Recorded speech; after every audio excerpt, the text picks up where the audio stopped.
गौरव मिश्रा जी, बार बार घुसपैठियों को लेकर जो कार्रवाई आप कर रहे हैं उस पर उंगली भी उठाई जा रही है, दबे स्वर में इन कार्रवाइयों की प्रशंसा भी हो रही है, लेकिन सपा फिर ये कह रही है कि आखिर इतने घुसपैठिए आए कैसे और फिर अब इनको निकालने की ये कार्रवाई क्यों की जा रही है। अपूर्वा जी, निकालने की कार्रवाई इतिहास में पहली बार हो रही है और इनके आने का जो वो वही सिलसिला पूछ रहे है कि वो जो समय पर उंगली उठा रहे कि इस वक्त क्यों की जा रही है। नहीं, बिल्कुल सरकार तो बिल्कुल आपकी 8 सालों से है, 9 सालों से है।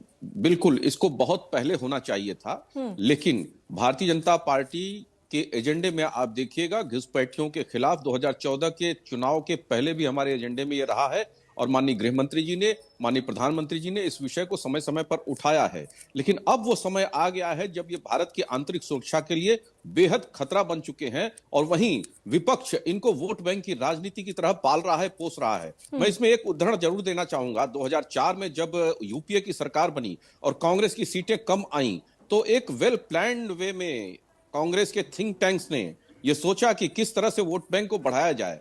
तो जो सीमांत, जो जिले थे, जो प्रदेश थे, जो बॉर्डर शेयर करते थे, वहां पर बड़े पैमाने पर खुली छूट दी गई और ऐसे रोहिंग्याओं को, बांग्लादेशियों को बाकायदे वेलकम किया गया। और यह समस्या आज की नहीं है, पिछले 50 वर्षों से है। 71 के बाद तो ये विकराल रूप धारण कर ली और पश्चिम बंगाल में तो उनकी दूसरी तीसरी पीढ़ी सरकारी नौकरी भी कर रही है। झारखंड मेरे आंख के सामने पिछले 30 वर्षों में बदल गया, पूरी तरह से ग्रीन कॉरिडोर में बदल गया। पश्चिम बंगाल पूरी तरह से बदल गया। और उत्तर प्रदेश की जहां तक बात है, मैंने इन रोहिंग्याओं का विरोध अपने स्कूलिंग टाइम में किया था, काशी के अंदर किया था और सन 1991 की बात मैं बता रहा हूं। और तब से इन लोगों का आने का सिलसिला जारी रहा। लेकिन अब एक ऐसी सरकार है जो भारत की आंतरिक सुरक्षा पर बेहद संवेदनशील है और इस तरह की कार्यवाही माननीय उच्चतम न्यायालय ने भी क्लीन चिट दिया है। जिस तरह से कल टिप्पणी किया है माननीय सीजेआई ने, यह स्पष्ट हो गया है कि यह देश इस देशवासियों का है, भारत के लोगों का है। यहां के संसाधनों पर पहला हक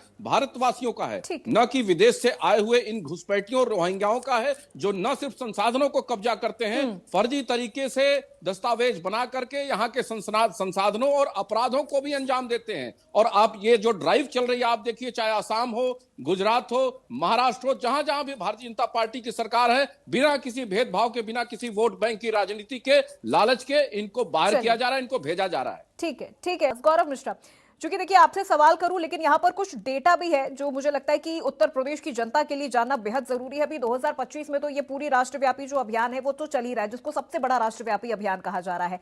फिर अभी सवाल मेरा वही तिवारी जी से था, गौरव जी, कि कितनी कार्रवाइयां उन्होंने की या कितने घुसपैठियों को उन्होंने हटाया। वो कह रहे कि हमने जो किया वो ठीक किया। देखिए, तो सीए का तो ये विरोध कर रहे थे, एनआरसी का तो ये विरोध करते हैं, ये तो शाहीन बाग मॉडल को प्रमोट करते हैं। तो ये क्या ठीक काम है? क्या ये देश की आंतरिक सुरक्षा में ये खतरा नहीं है? ये किस तरह की बातें करते हैं?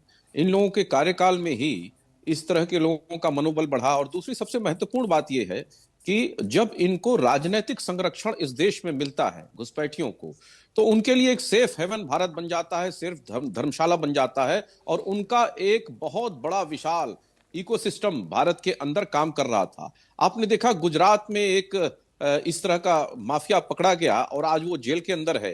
पुणे में पकड़ा गया, वो जेल के अंदर है। बांग्लादेश बॉर्डर पर इस समय तिल रखने की जगह नहीं है।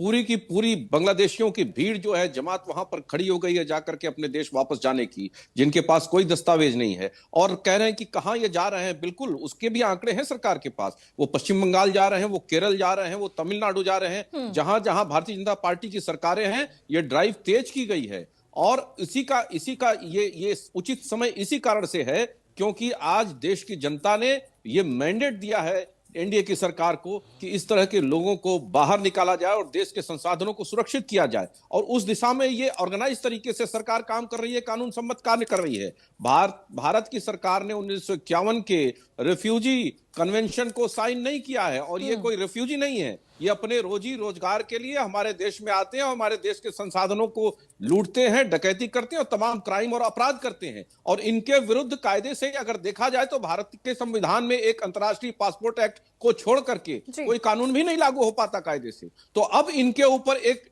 पूरी तरह से व्यवस्थित कार्रवाई शुरू हुई है और निश्चित रूप से मैं आपको आश्वस्त कर सकता हूं, इनको इनके अंजाम तक पहुंचाया जाएगा। और ये भारत के अंदर वोट बैंक की खेती अब नहीं बन पाएंगे, इसके लिए देश आश्वस्त रहे। ठीक, गौरव मिश्रा जी, ये एक चैलेंज है। अभी कौशिक जी ने भी कहा कि ये एक बड़ा चैलेंज है उत्तर प्रदेश की गवर्नमेंट के भी सामने और देश की सरकार के भी सामने, कि ये प्रूफ करना कि ये वाकई बांग्लादेशी हैं या फिर दूसरी कंट्री से यहां पर आकर रह रहे हैं, ये प्रूफ करना भी एक बहुत बड़ा चैलेंज है। सब कुछ लीगल तरीके से हो रहा है।